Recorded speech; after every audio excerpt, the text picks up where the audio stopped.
mukomeje gutega amatwi radiyo ijwi ry'Amerika.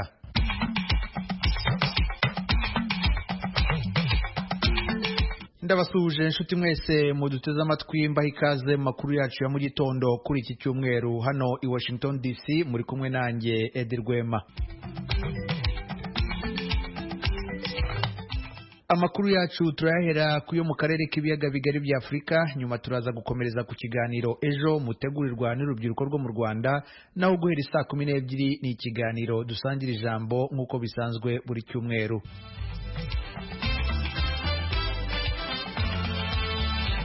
Duhere rero mu karere k'ibiyaga bigari bya Afurika. Perezida Evariste Ndayishimiye w'u Burundi kuri uyu wa gatanu yashinje u Rwanda gushyigikira umutwe w'inyeshyamba wa Red Tabara urwanya ubutegetsi bwe. Uyu mutwe uherutse kugaba ibitero byahitanye abantu 20 ahitwa mu Gatumba hafi y'umupaka w'u Burundi na Repubulika ya Demokarasi ya Kongo. Perezida Ndayishimiye yabivugiye mu kiganiro mbwirwaruhame mu ntara ya Cankuzo. Umunyamakuru Pierre Claver Niyonkuru yakurikiranye icyo kiganiro. Ari mu ntara ya Cankuzo mu buseruko bw'igihugu, umukuru w'igihugu c'u Burundi yadomye urutoke ku gihugu c'u Rwanda ko arico gishigikiye abagwanya igihugu ciwe bakoresheje umuheto. Aha Perezida Ndayishimiye ntajya umunwa mu kugabisha abo yitako bahaye indaro umugwi w'abagwanyi Red Tabara. Umutwe wabo turazahure, tumaze hafi imyaka 2 turiko tugira ibiganiro ngo abarungike baje imbere y'intahe, kuko murazi ko aribo bakoze n'ibara mu 2015. Ibiganiro novuga nti twarananiwe, kuko iyo tutananirwa baba barabaduhaye.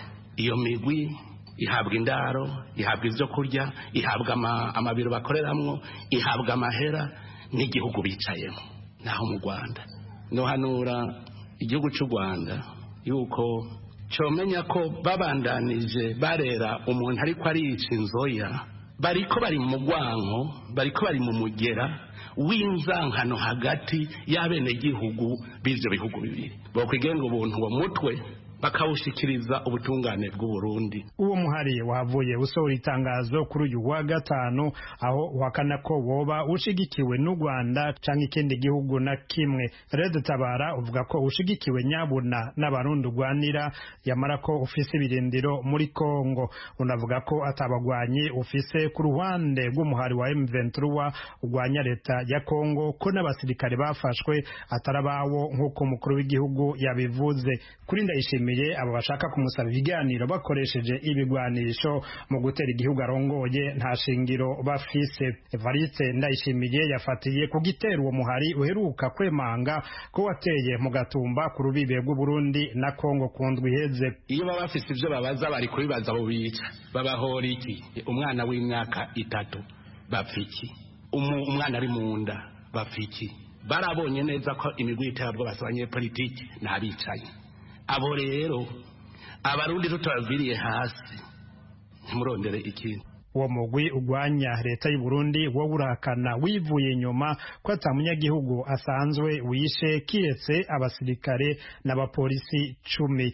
Mwitangazo washize habona Red Tabara uvuga ko abanyagihugu 200 harimwo abagore n'abana bishwe n'abasirikare ba leta y'u Burundi bariko barakurikira uwo muhari. Abo bagwanyi banasaba ko hobaho amatohoza yokorwa n'uruhande rwigenga kugira ngo hamenyekane neza ivyabaye aho mu Gatumba, abishwe abaribo n'ababishe. Ico gihugu nyene abo bagwanyi biyemerera ko bafisemwo ibirindiro.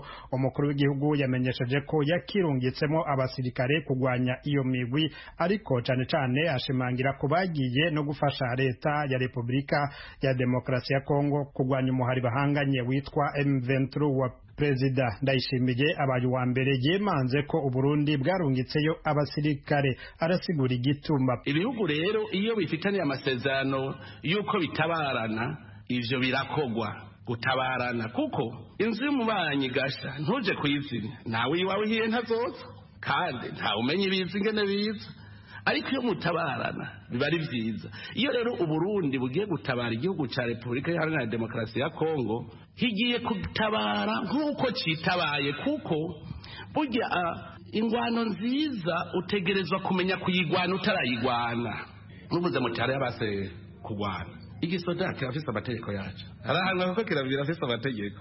Umva rero iyo muri mission yanyu hakaba uba indiscipline icyambere umugarukana ku murongo. Muri ico kiganiro umukuru w'igihugu yahaye abanyagihugu mu ntumbero yo kurangiza neza umwaka w'ibihumbi 2023 yaboneyeho akaryo ko gusaba abarundi kwirinda ico yise ivumwe ry'abashaka kubakana basangiye ibitsina. Ndayishimiye arafise umuti yovugutira bene abo bantu. Irivumwe ry'umugabo n'umugabo ngo barongorane, umugore n'umugore barongorane.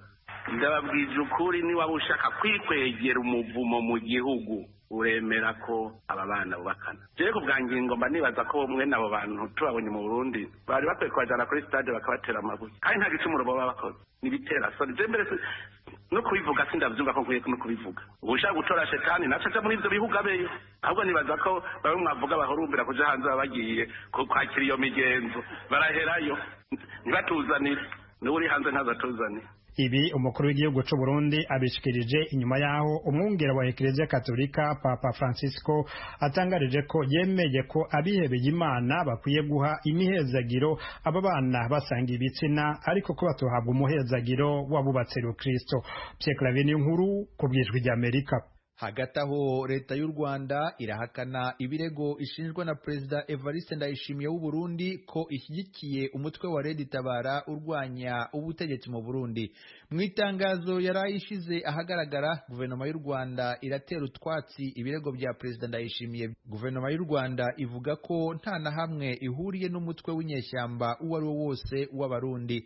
Mu itangazo ryasohowe n'ibiro by'umuvugizi wa guverinoma, u Rwanda ruributsa ko mu bufatanye hagati ibihugu byombi rujya rusubiza Burundi abarwanyi b'Abarundi babinje mu Rwanda mu buryo bw'amagendu, rubinyujije mu rwego ruhuriwemo n'abasirikare b'ibihugu bigize inama mpuzamahanga y'akarere k'ibiyaga bigari ICGLR mu magambo ahinnye y'Icyongereza. Uru rwego rushinzwe kugenzura no gukora nketi ku bibazo by'umutekano bishobora kuvuka hagati y'ibyo bihugu. Mu itangazo ryayo, guverinoma y'u Rwanda irasaba ikomeje guverinoma y'u Burundi kunyuza impungenge zayo muri diplomasi aho zishobora kubonerwa umuti bya gicuti.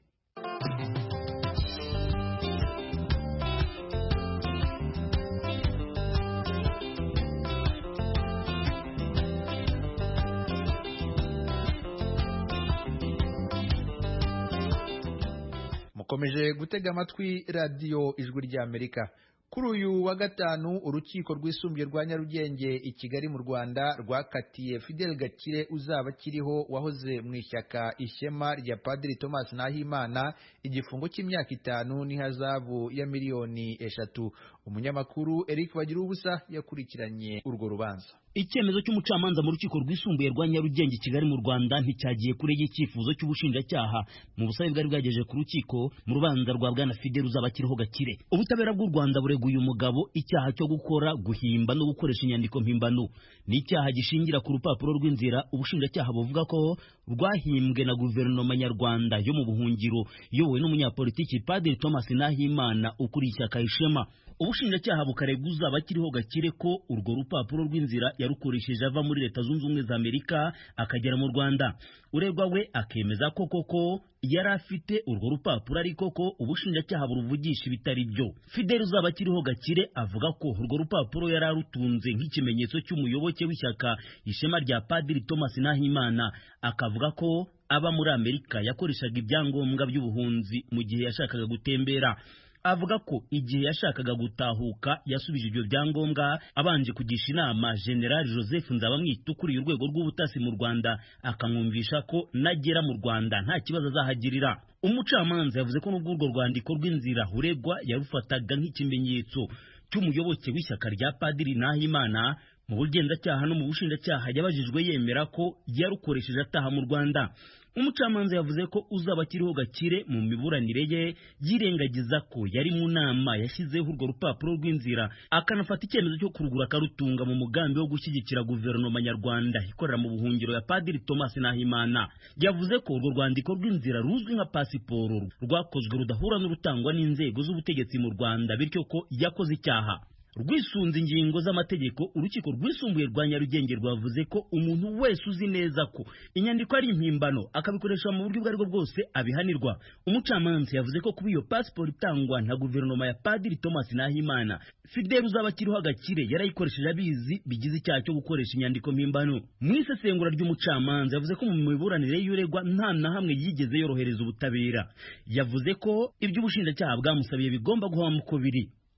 Yamuhanishije igihano cy'igifungo cy'imyaka 5 no gutanga ihazabu ya miliyoni 3 z'amafaranga y'amanyarwanda.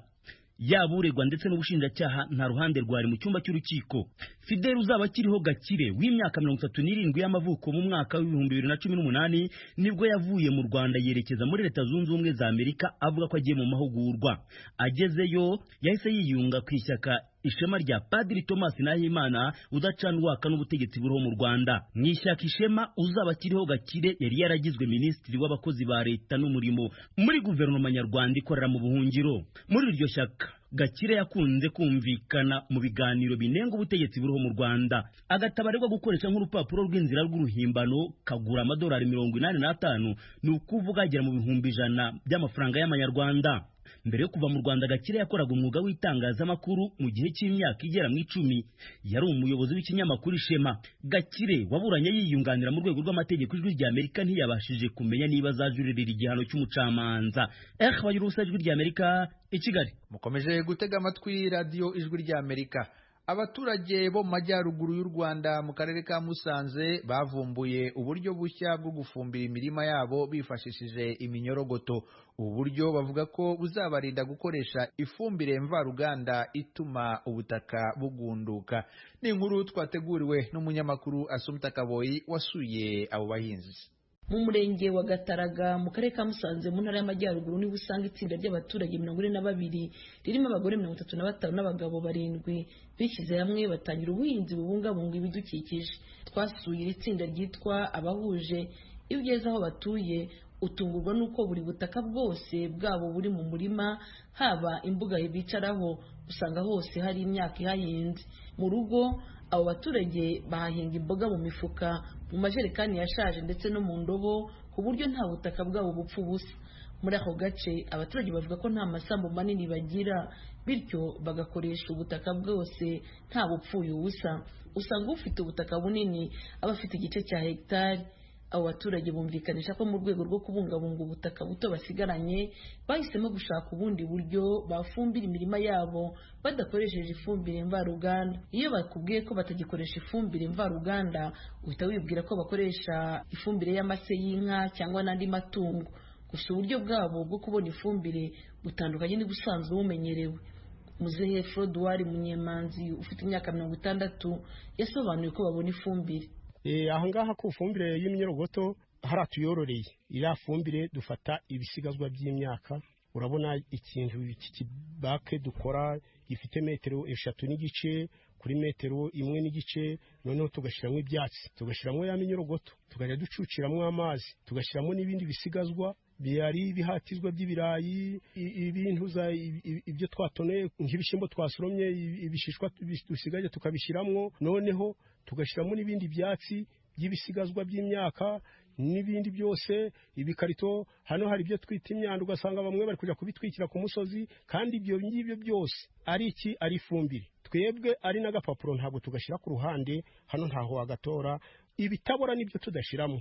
Ya minyorogoto ikitunga ni bya byatsi babigezemo ikabisya, ugasanga ifumbire yaho ari ubutaka uri buze kubibona, urasanga ari ubutaka koko. Abaturage bo mu murenge wa Gataraga babwijwe rya Amerika zimwe mu mpamvu zatumye bahitamo gukoresha ifumbire y'imborera bagatandukana n'imvaruganda. Urugero kuyu mu byaronse kuba yagiye gutera umuti, noneho akora muri roketi, kandi handi yagiye gutera umuti n'umwana yamukurikiye, niba aje kumuha ibere ntago yiteguye kugukaraba ngabona uko yamuha ibere. Isogo n'ibidodo cy'ibivanze cyangwa intagaransogyo ukabushizemo, hari kawudeyi wumva ako karyohe rero kakunze kuzamo cyane cyane iyo ushizemo intagaransogyo, kandi kumva ntangaruka ufite.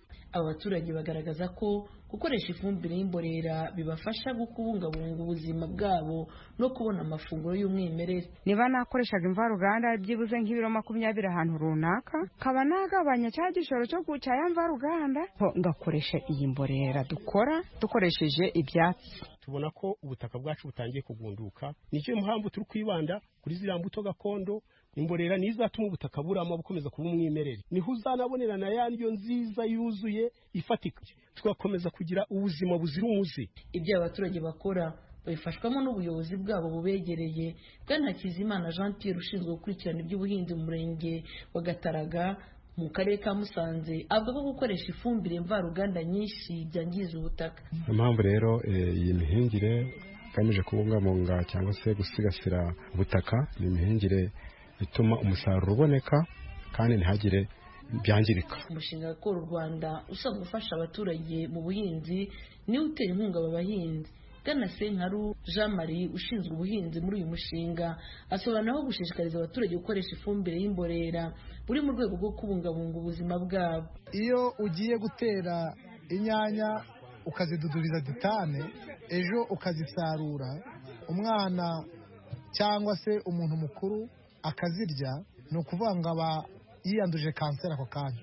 Uwamahoro Florence umuyobozi wungirije mu kigo cy'igihugu gishinzwe ubuhinzi n'ubworozi RAB ushinzwe iby'ubuhinzi yumvikanisha ko kuvanga ifumbire imvaruganda n'imborera aribyo byiza kurusha gukoresha kimwe muri ibyo.